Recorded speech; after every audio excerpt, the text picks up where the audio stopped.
안녕하세요 여러분, 도쿄뮤직입니다.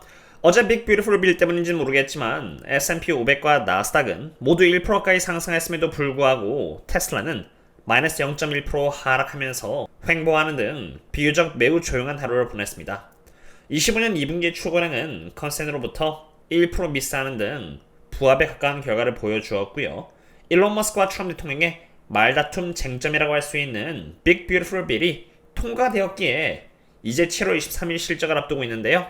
가장 먼저 빅 뷰티풀 빌이 테슬라에게 어떤 영향을 미칠 수 있는지 한번 알아볼 것이고요. 추가로 어떤 갭이 또 수혜를 입을 수 있는지 또한 보고자 합니다. 그럼 일단 그 내용을 보고자 합니다.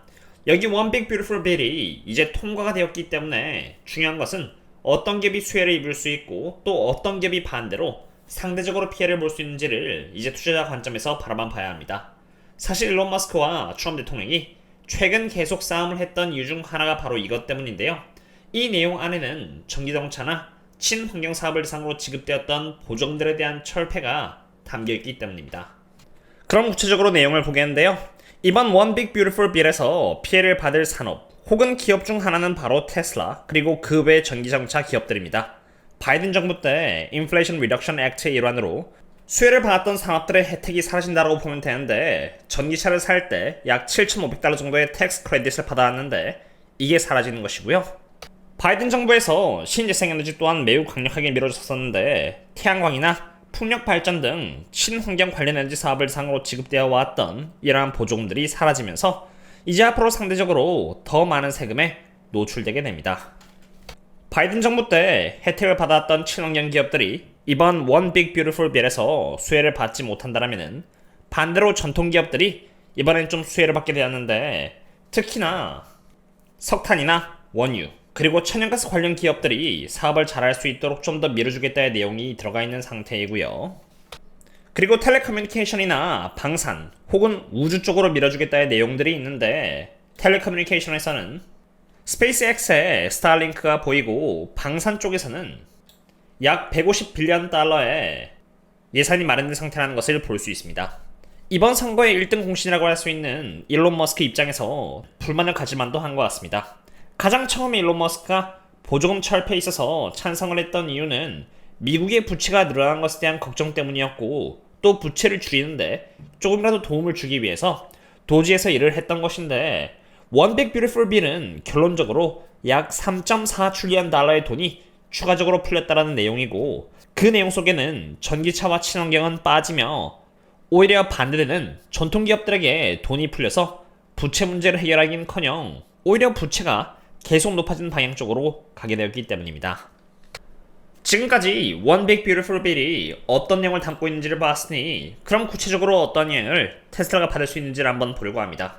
우선 가장 먼저 전기차가 혜택을 받은 정책 중 하나는 바이든 해리스 애드미니스트레이션에서 나왔던 인플레이션 리덕션 액트로 재무부가 약 2빌리언 달러 정도의 돈을 전기차와 하이브리드를 상으로 지급해주겠다는 내용이 여기 2024년 10월 1일부로 나왔고요.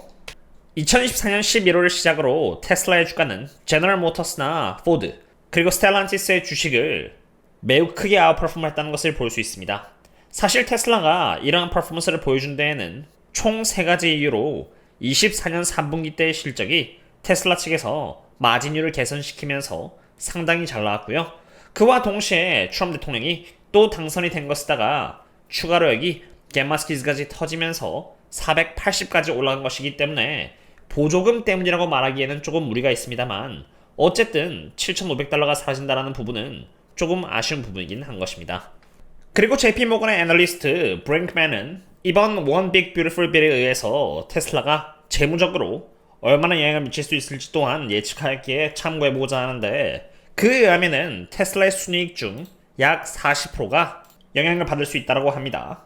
여기 보시면은 아까 제가 보여드렸던 2빌리언 달러어치의 텍스 크레딧이 이제 제외가 될 것인데 연간 기준으로 보면은 2.4빌리언 달러 정도이고 여기서 작년을 기준으로 테슬라가 약 1.2빌리언 달러 정도 수혜를 받기 때문에 이게 없다라면은 1.2빌리언 달러어치의 손해가 나올 수 있는 상태이고 추가로 테슬라가 다른 기업으로부터 팔아서 수익을 내왔던 여기 Regulatory Tax Credit 또한 이번에 없어질 것으로 바라봐지고 있는데 테슬라가 이것을 통해서 약 2빌리언 달러 정도의 수익을 내왔다는 것입니다.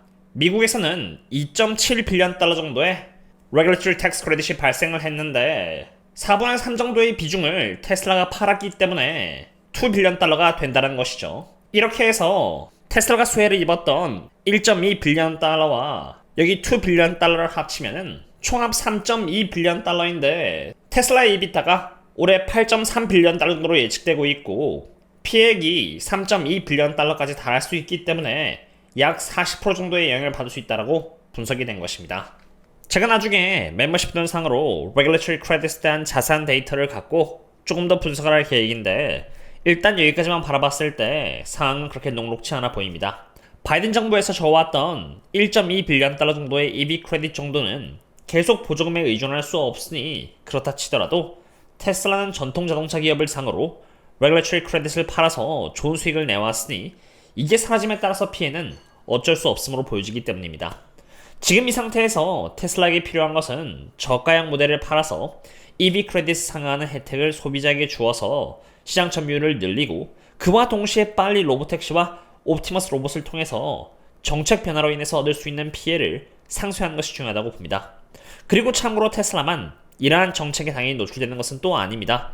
테슬라의 경쟁사라고 할 수 있는 루시드나 리비안 또한 타격을 입게 되는데 여기서 살아남을 수 있는 기업은 보시는 것처럼 엄청난 현금을 갖고 있는 테슬라밖에 없기 때문에 루시드와 리비안에게 있었던 전기차 수요가 테슬라에게 몰리면서 테슬라가 좋은 모습을 보여줄 가능성 또한 있습니다. 어쨌든 이러한 부분들은 예측치입니다. 그리고 특히나 JP모건은 테슬라 상으로 115달러 정도의 프라이스 타겟을 주고 있는 매우 베어리시한 기관으로 어느 정도는 조금 그래도 경계에서 들어야 하는데 결국 중요한 것은 이러한 흐름에 따라서 기관 전체적인 실적 컨센이 어떻게 시간이 지남에 따라서 변하는가입니다. 저의 경우는 매일 테슬라상으로 잡혀있는 여기 어닝 퍼시어와 매출액, 영업이익, 현금 흐름 등이 어떻게 변하는지 매일매일 살펴볼 수가 있기 때문에 이러한 정책이 시행됨에 따라서 애널리스트들이 어떻게 조정을 시키는지를 잘 지켜볼 것이고요. 그와 동시에 또 멤버십분들 상으로 매일 공유드리고 있는 여기 테슬라의 출고량 성장률 또한 매우 주의 있게 보려고 합니다. 왜냐하면 정책이 시행되는 것은 하나이고요.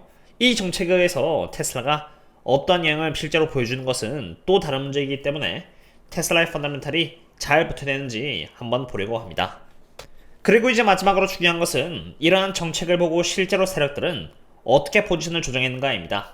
어떤 변수가 생겼을 때 가장 빠르게 포지션 위치를 바꾸는 것이 해칭 세력들이기 때문에 제가 매번 해칭 세력들의 움직임을 보고 미리 사는 지표로서 멤버십분들께 공유를 드리고 있는 것인데요.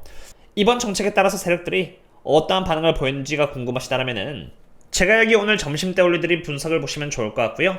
해당 분석은 고정 댓글에 있는 여기 네이버 프리미엄 컨텐츠나 텔레그램을 통해서 볼 수 있으니 참고해주시면 좋을 것 같습니다. 오늘은 휴장인지라 저도 좀 쉴 계획이긴 한데 아까 이번 법안을 통해서 수혜를 볼 수 있는 섹터들이 다수 나왔고요. 여기서 또 제가 분산 투자하고 있는 기업들이 제법 많이 나왔기 때문에 이번 주에도 계속 리서치를 하면서 팔로우업을 해드리려고 합니다. 참고로 이 포스트에도 어떤 기업들이 수혜를 입을 수 있는지에 대한 분석을 제가 좀 자세히 해놨으니 참고하시면 좋을 것 같고요. 오늘의 분석은 여기서 마치도록 하겠습니다. 도움이 되시더라면 구독과 좋아요 부탁드리고요. 그럼 다음에 또 만나요. See you later.